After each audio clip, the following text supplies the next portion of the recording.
غریبی عیب ہے؟ اگر غریبی عیب نہیں تو اپنے یوٹیوب کا مانیٹائزیشن بند کر دو.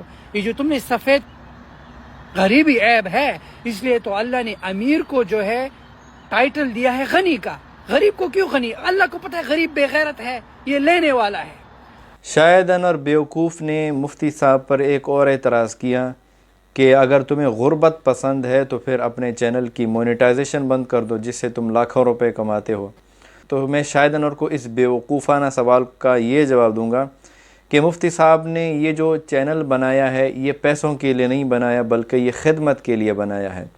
آپ کو معلوم ہونا چاہیے کہ مفتی صاحب جو ہیں جتنی آپ کی عمر ہے شاید ان کے بیانات کا تجربہ آپ کی عمر سے بھی زیادہ ہو. تو مفتی صاحب تقریباً 2002 سے بیانات کر رہے ہیں اور آپ کی عمر شاید انور تقریباً 27 سال آپ کی عمر ہے. تو مفتی صاحب یہ جو چینل بنایا انہوں نے خدمت کی نیت سے بنایا ہے، پیسہ کمانے کی نیت سے نہیں بنایا ہے. اور مفتی صاحب کے بیانات سے کئی لوگ راہ راست پر آ گئے اور حتیٰ کہ آؤٹ آف کنٹری میں ان کی بہت بڑی عزت ہے اور کافی سارے لوگ مفتی صاحب کو جانتے ہیں ان کے بیانات کی وجہ سے، ان کی علمی بیانات کی وجہ سے. اور کافی لوگ جو غیر مسلم ہیں الحمدللہ مفتی صاحب کے بیانات سے وہ دین اسلام میں داخل ہو رہے ہیں. اور آپ کے اگر اس بیوقوفانہ مشورے پر عمل کریں تو پھر یہ نہ صرف مفتی صاحب کا نقصان ہے بلکہ اسلام کا بھی بہت بڑا نقصان ہے، چونکہ اس چینل کے ذریعے سے مفتی صاحب جو ہیں وہ دین کی خدمت کر رہے ہیں.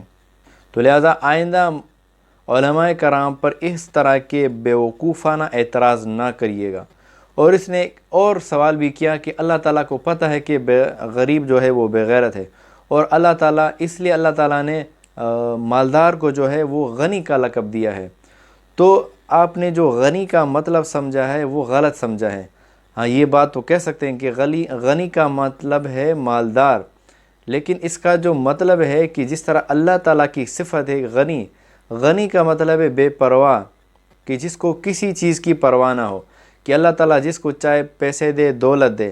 اگر جس کو چاہے اللہ تعالیٰ دولت دے پیسہ دے مال دے تو اس کے خزانوں میں کمی نہیں آتی. تو یہ مطلب ہے غنی کا.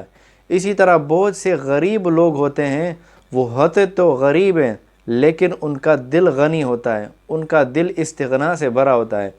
یعنی ہوتے وہ خود غریب ہیں، ان کے پاس کچھ نہیں ہوتا لیکن ان کا دل استغنا سے بھرا ہوا ہوتا ہے. اگر کوئی فقیر بھی اس غریب کے پاس آئے اس سے پیسہ لینے، 1-2 روپے لینے، 10 روپے لینے، تو وہ اپنی غربت کی پرواہ کیے بغیر وہ اس غریب کی ضرورت کو پوری کر دیتا ہے. جس طرح ہمارے پیرے نبی حضرت محمد صلی اللہ علیہ وسلم بھی غریب تھے اور ان کے پاس بھی کچھ نہیں ہوتا تھا، حتیٰ کہ 2 مہینے گزر جاتے تھے اور گھر میں چولہا جلانے کے لیے کوئی چیز نہیں ہوتی تھی. اب عائشہ فرماتی ہیں کہ ہم 2 چاند دیکھ لیتے تھے، ہمارے گھر میں چولہا تک نہیں جلتا تھا. لیکن اس کے باوجود آپ صلی اللہ علیہ وسلم کے پاس کوئی شخص آتا، اگرچہ گھر میں کچھ نہیں ہے، آپ اس کو خالی نہ لوٹاتے بلکہ اس کو کچھ نہ کچھ دے دیا کرتے تھے.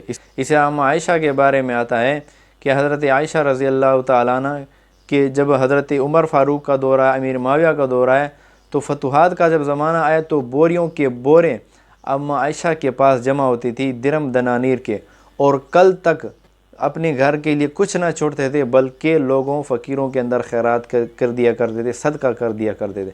تو یہ میں نے آپ کو غنی کا مطلب سمجھایا ہے. غنی کا مطلب مالدار نہیں ہے بلکہ غنی وہ شخص ہے کہ جس کو اپنے مال کی پرواہ نہیں ہوتی، اس کا جو ہے دل غنی ہوتا ہے. اگرچہ اس کے پاس ظاہراً مال نہیں ہے لیکن دل میں غنی ہوتا ہے. اس کے پاس تھوڑا سا مال ہی کیوں نہ ہو وہ غریبوں میں تقسیم کر دیتا ہے اور صدقہ کر دیتا ہے. یہ مطلب ہے غنی کا. تو غنی کا جو اپنے مطلب سمجھایا ہے وہ صرف مالدار نہیں ہے. تو لہٰذا اپنی جو بیوقوفانہ باتیں ہیں، مال و دولت کی باتیں اپنے پاس رکھیں. اگر آپ نے موٹیویٹ ہی کرنا ہے تو پیار اور محبت سے موٹیویٹ کریں، جس طریقے سے ہمارے بڑے بڑے جو پاکستانی فری لانسرز ہیں وہ موٹیویٹ کرتے ہیں.